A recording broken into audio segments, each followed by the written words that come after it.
Kill a Mockingbird, Chapter 7. Jem stayed moody and silent for a week.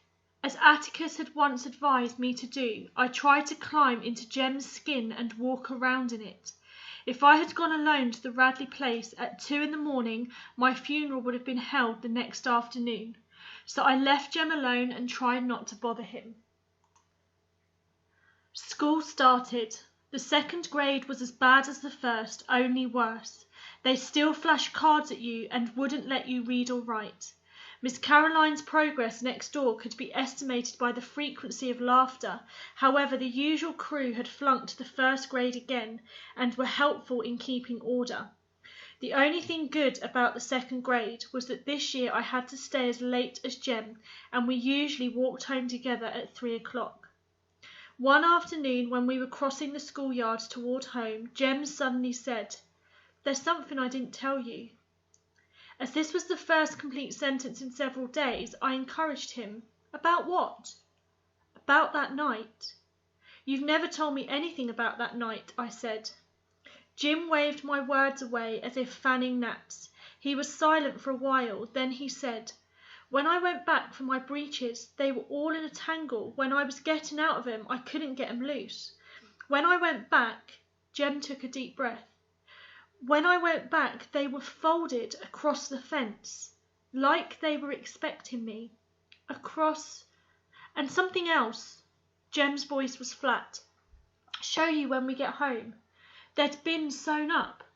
Not like a lady sewed 'em, like something I'd try to do, all crooked.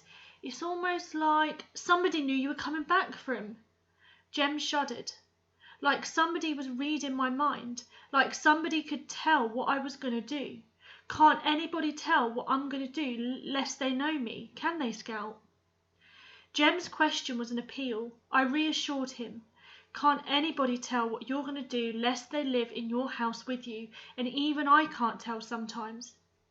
We were walking past our tree. In its knothole rested a ball of grey twine. "Don't take it, Jem," I said. "This is somebody's hiding place." "I don't think so, Scout." "Yes, it is. Somebody like Walter Cunningham comes down here every recess and hides his things, and we come along and take 'em away from him. Listen, let's leave it and wait a couple of days. If it ain't gone then, we'll take it, okay?" "Okay, you might be right," said Jem. "It must be some little kid's place, hides his things from the bigger folks. You know it's only when school's in that we found things." "Yeah," I said, "but we never go by here in the summertime." We went home. Next morning the twine was where we had left it. When it was still there on the third day, Jem pocketed it. From then on we considered everything we found in the knothole our property. The second grade was grim, but Jem assured me that the older I got, the better school would be, that he started off the same way, and it was not until one reached the 6th grade that one learned anything of value. The 6th grade seemed to please him from the beginning. He went through a brief Egyptian period that baffled me. He tried to walk flat a great deal, sticking one arm in front of him and one in back of him. Putting one foot behind the other, he declared Egyptians walked that way. I said if they did, I didn't see how they got anything done. But Jem said they accomplished more than the Americans ever did. They invented toilet paper and perpetual embalming, and asked where would we be today if they hadn't. Atticus told me to delete the adjectives and I'd have the facts. There are no clearly defined seasons in South Alabama. Summer drifts into autumn, and autumn is sometimes never followed by winter, but turns to a days-old spring that melts into summer again. That fall was a long one, hardly cool enough for a light jacket. Jem and I were trotting in our orbit one mild October afternoon when our knothole stopped us again. Something white was inside this time. Jem let me do the honours. I pulled out 2 small images carved in soap. One was the figure of a boy, the other wore a crude dress. Before I remembered that there was no such thing as hoodooing, I shrieked and threw them down. Jem snatched them up. "What's the matter with you?" he yelled. He rubbed the figures free of red dust. "These are good," he said. "I've never seen any of these good." He held them down to me. They were almost perfect miniatures of 2 children. The boy had on shorts, and a shock of soapy hair fell to his eyebrows. I looked up at Jem. A point of straight brown hair kicked downwards from his parting.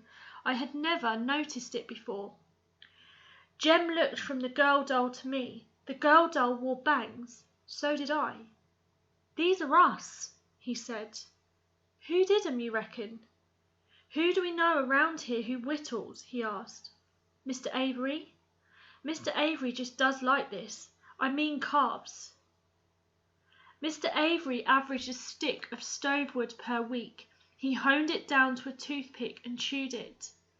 "There's old Miss Stephanie Crawford's sweetheart," I said. "He carves all right, but he lives down the country. When would he ever pay any attention to us? Maybe he sits on the porch and looks at us instead of Miss Stephanie. If I was him, I would."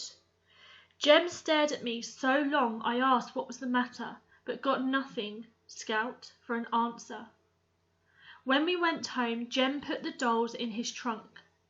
Less than 2 weeks later, we found a whole package of chewing gum, which we enjoyed, the fact that everything on the Radley place was poison having slipped Jem's memory. The following week, the knot hole yielded a tarnished medal.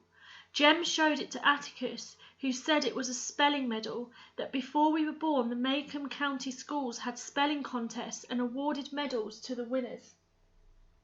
Atticus said someone must have lost it, and had we asked around. Jem camel-kicked me, and I tried to say where we had found it. Jem asked Atticus if he remembered anybody who ever won one, and Atticus said no. Our biggest prize appeared 4 days later. It was a pocket watch that wouldn't run, on a chain with an aluminium knife. "You reckon it's white gold, Jem?" "Don't know. I'll show it to Atticus." Atticus said it would probably be worth $10, knife, chain and all, if it were new. "Did you swap with somebody at school?" he asked. "Oh, no, sir." Jem pulled out his grandfather's watch that Atticus let him carry once a week if Jem were careful with it. On the days he carried the watch, Jem walked on eggs. "Atticus, if it's all right with you, I'd rather have this one instead. Maybe I can fix it." When the newness wore off his grandfather's watch and carrying it became a day's burdensome task, Jem no longer felt the necessity of ascertaining the hour every 5 minutes. He did a fair job, only 1 spring and 2 tiny pieces left over, but the watch would not run. "Oh," he sighed, "it'll never go. Scout?" "Huh?" "You reckon we ought to write a letter to whoever's leaving us these things?" "That'd be nice, Jem. We can thank 'em. What's wrong?" Jem was holding his ears, shaking his head from side to side. "I don't get it. I just don't get it. I don't know why, Scout." He looked toward the living room. "I've got a good mind to tell Atticus. No, I reckon not. I'll tell him for you." "No, don't do that, Scout." "Scout?" "What?" He had been on the verge of telling me something all evening.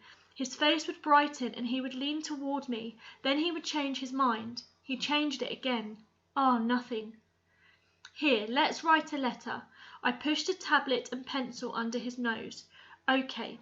Dear Mr. How do you know it's a man?" "I bet it's Miss Maudie. Been betting that for a long time." "Ah, Miss Maudie can't chew gum." Jem broke into a grin. "You know she can talk pretty sometimes. One time I asked her to have a chew and she said no thanks, that chewing gum cleaved to her palate and rendered her speechless," said Jem carefully. "Doesn't that sound nice?" "Yeah, she can say nice things sometimes. She wouldn't have a watch and chain anyway." "Dear sir," said Jem, we appreciate everything which you have put into the tree for us. Yours very truly, Jeremy Atticus Finch." "He won't know who you are if you sign it like that, Jem." Jem erased his name and wrote, "Jem Finch." I signed, "Jean Louise Finch, Scout," in brackets, beneath it. Jem put the note in an envelope. Next morning on the way to school he ran ahead of me and stopped at the tree. Jem was facing me when he looked up, and I saw him go stark white. "Scout!" I ran to him. Someone had filled our knot-hole with cement. "Don't you cry now, Scout. Don't cry now. Don't you worry. he muttered at me all the way to school. When we went home for dinner, Jem bolted his food, ran to the porch and stood on the steps. I followed him. "Hasn't passed by yet," he said. Next day, Jem repeated his vigil and was rewarded. "Howdy-do, Mr. Nathan," he said. "Morning, Jem, Scout," said Mr. Radley as he went by. "Mr. Radley," said Jem. Mr. Radley turned around. "Mr. Radley, did you put cement in that hole in that tree down yonder?" "Yes," he said. "I filled it up." "Why'd you do it, sir?" "Trees dying. You plug 'em with cement when they're sick. You ought to know that, Jem." Jem said nothing more about it until late afternoon. When we passed our tree, he gave it a meditative pat on its cement and remained deep in thought. He seemed to be working himself into a bad humour, so I kept my distance. As usual, we met Atticus coming home from work that evening. When we were at our steps, Jem said, "Atticus, look down yonder at that tree, please, sir." "What tree, son?" "That one on the corner of the Radley lot coming from school." "Yes." "Is that tree dying?" "Why, no, son, I don't think so. Look at the leaves, they're all green and full, no brown patches anywhere. It ain't even sick." "That tree's as healthy as you are, Jem. Why?" "Mr. Nathan Radley said it was dying." "Well, maybe it is. I'm sure Mr. Radley knows more about his trees than we do." Atticus left us on the porch. Jem leaned on a pillar, rubbing his shoulders against it. "Do you itch, Jem?" I asked as politely as I could. He did not answer. "Come on in, Jem," I said. "After a while." He stood there until nightfall, and I waited for him. When we went in the house, I saw he had been crying. His face was dirty in the right places, but I thought it odd that I had not heard him.